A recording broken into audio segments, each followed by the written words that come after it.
सोलापुरातील ग्रामीण पोलिसांनी बनावट दारूचा कारखाना उद्ध्वस्त केला आहे। दक्षिण सोलापूर तालुक्यातील मद्रे येथील एका शेतात दारूचा कारखाना होता। सोलापूर ग्रामीण पोलिसांनी गट क्रमांक 122-2 या शेतातील पत्र्याच्या शेडमधून वाहनासह तब्बल 1.5 कोटी रुपयाची बनावट देशी दारू व रसायनांचा साठा जप्त केला आहे।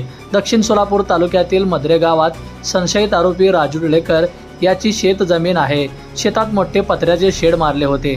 त्या ठिकाणी रॉकेट देशी दारू संत्रा, प्रवरा डिस्टिलरी, भिंगरी देशी दारू, KSK distillery, Konkan premium number 1 Konkan, agro marine industries व टँगो पंच श्रीरामपूर या कंपनीची बनावट देशी दारू तयार करण्याचे साहित्य देखील आढळले आहे।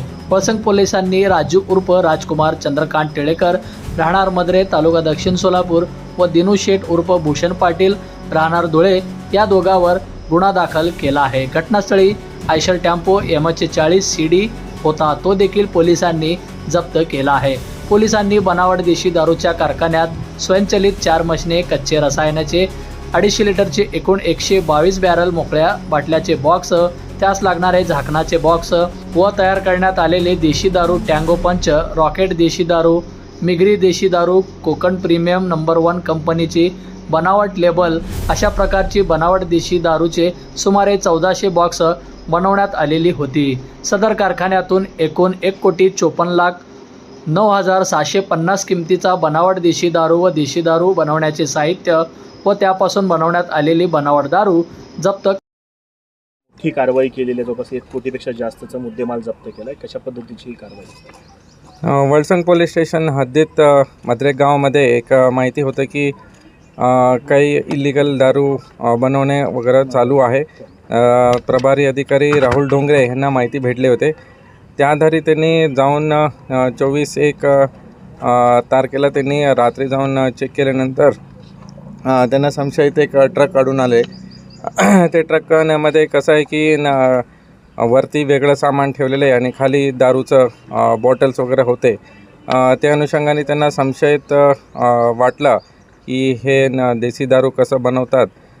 त्यांनी ते चौकशीनुसार तिथं फॉलोअप करून ते मूळ स्पॉटला गेले। ते स्पॉटला पूर्ण एक फॅक्टरीसारखं सेटअप होतं। इथं बघू शकता की काही मशीन्स आहेत, 7-8 मशीन आहे ते पॅकिंगचं मशीन्स। नंतर ड्रम्समध्ये काही केमिकल्स सापडले।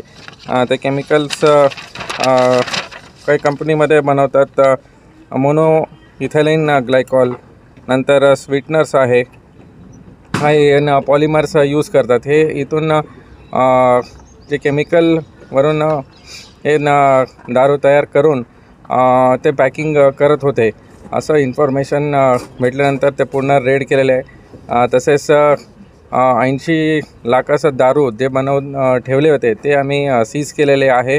तसेच मशीन्स आणि काही ड्रम्स आणि केमिकल्स आणि 2 व्हेकल असं टोटल सीज केलेले 1,54 लाखाचं पूर्ण मुद्देमाल आहे।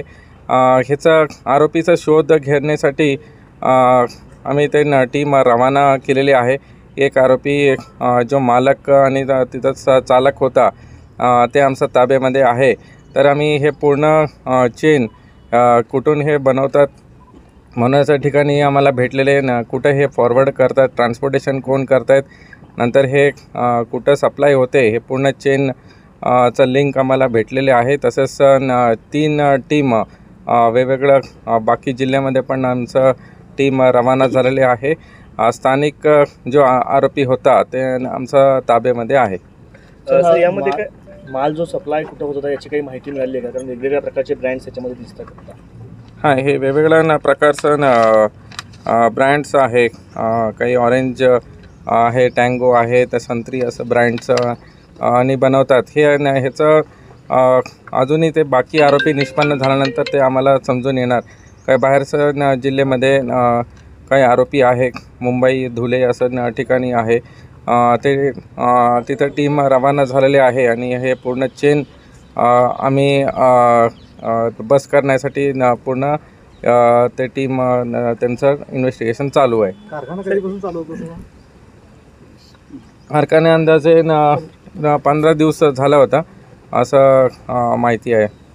पण ह्याच्यामध्ये जी दारू बनली जायची त्याची काही आरोग्यास हानिकारक किंवा अशा काही प्रकार आहे याची काही टेस्ट वगैरे होईल किंवा होणार आहे का काय?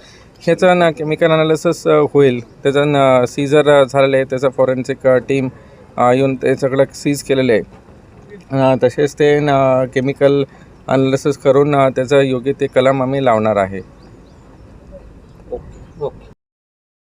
बंधुप्रेम न्यूज चॅनलला लाईक, सबस्क्राईब व बेल आयकॉन दाबायला विसरू नका. धन्यवाद.